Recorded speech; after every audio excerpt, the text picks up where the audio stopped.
Welcome to the Red Dice Diaries.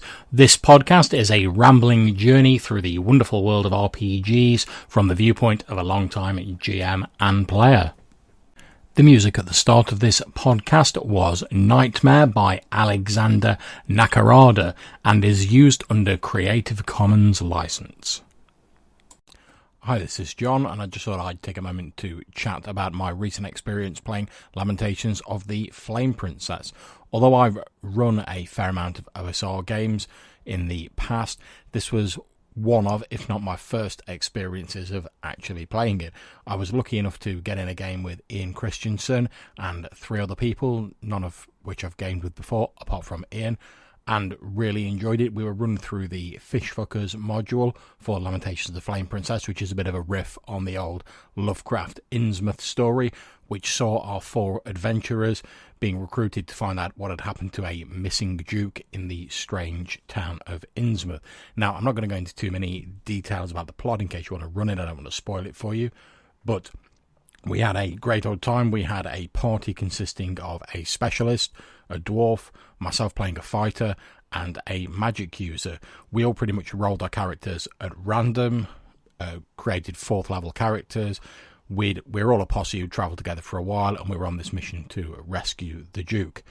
It all went really well. There were some dissettling scenes, as you might imagine, with it being based on Innsmouth, including a showdown with another party of adventurers posing as merchants, albeit unconvincingly, and us finally escaping ahead of a mob of unwieldy cultists/villagers, helping a pregnant woman to escape from the village before her child was murdered for some horrible, grisly occult ceremony. As my first experience playing the game, I really enjoyed it. I loved just like boshing together a random character, just jumping into the game. It was great fun, especially for a one-shot, minimal prep in terms of the player side of things. Ian ran a great game. There were some really interesting NPCs. I love the fact the system was very simple.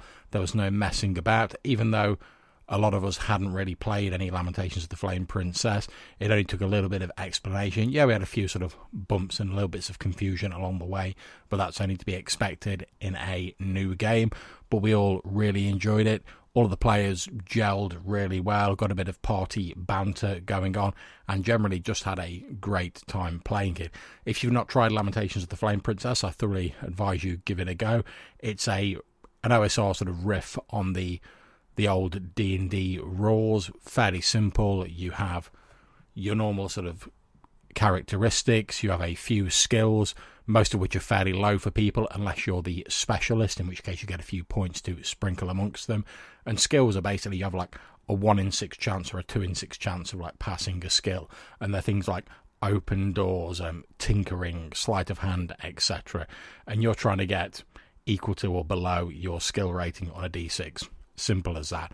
The rest of it, combat modifiers, damage, stats, etc., you'll be familiar with if you're familiar with D&D at all. But it really is a very simple game to get into.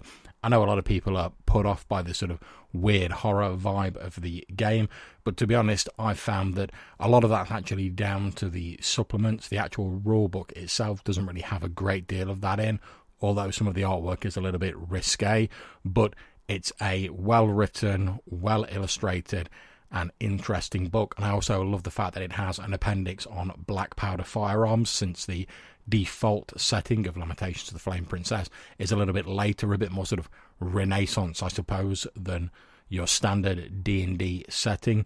But if you don't want to run it in that time period, because you can use it for any setting, as you can with most OSR games, you can easily just say to players, right, just ignore everything in that appendix and you are good to go.